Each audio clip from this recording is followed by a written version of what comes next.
தஞ்சை மாவட்டம் அதிராம்பட்டினத்தில் மத்திய அரசுக்கு எதிராக ஆர்ப்பாட்டம் நடத்திய 304 இஸ்லாமியர்கள் மீதான வழக்கை உயர்நீதிமன்றம் ரத்து செய்துள்ளது. உயர்நீதிமன்ற மதுரை கிளையில் அதிராம்பட்டினத்தை சேர்ந்த சாஜிதா, ஃபாத்திமா, இப்ராஹிம் உள்ளிட்ட பலர் தாக்கல் செய்த மனுவில் 2022ஆம் ஆண்டு அக்டோபரில் இஸ்லாமிய தலைவர்களையும் இஸ்லாமிய இயக்கத்தையும் குறிவைத்து மத்திய அரசு கைது நடவடிக்கைகள் மேற்கொண்டதையும், இஸ்லாமியர்களின் வீடுகளில் நள்ளிரவில் காவலர்கள் புகுந்து சோதனை நடத்தி கைது செய்ததையும் கண்டித்து ஆர்ப்பாட்டத்தில் ஈடுபட்டதாக தெரிவிக்கப்பட்டுள்ளது. அதிராம்பட்டினம் பேருந்து நிலையம் அருகே அமைதியான முறையில் நடந்த கவன ஈர்ப்பு ஆர்ப்பாட்டத்தில் அனைத்து இஸ்லாமிய இயக்கங்கள், கட்சிகளின் தலைவர்கள் மற்றும் இஸ்லாமியர்கள் பலர் கலந்து கொண்டதாக அதில் குறிப்பிடப்பட்டுள்ளது.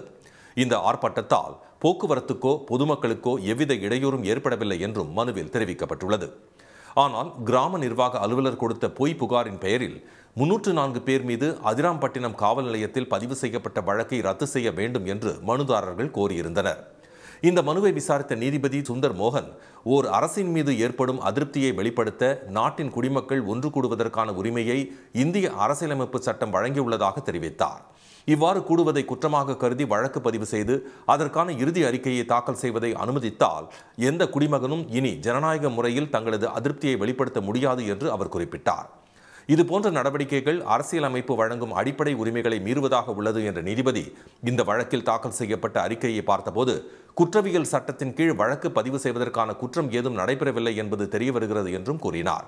எந்த ஒரு போராட்டமும் போக்குவரத்துக்கு குறைந்தபட்ச அளவிலாவது இடையூறை ஏற்படுத்துவது இயல்பு என்று அவர் குறிப்பிட்டார்.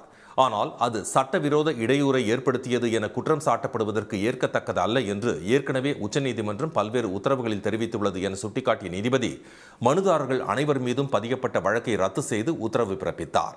உடனுக்குடன் செய்திகளை தெரிந்து கொள்ள சன் நியூஸ் பெல் ஐகானை கிளிக் பண்ணுங்க.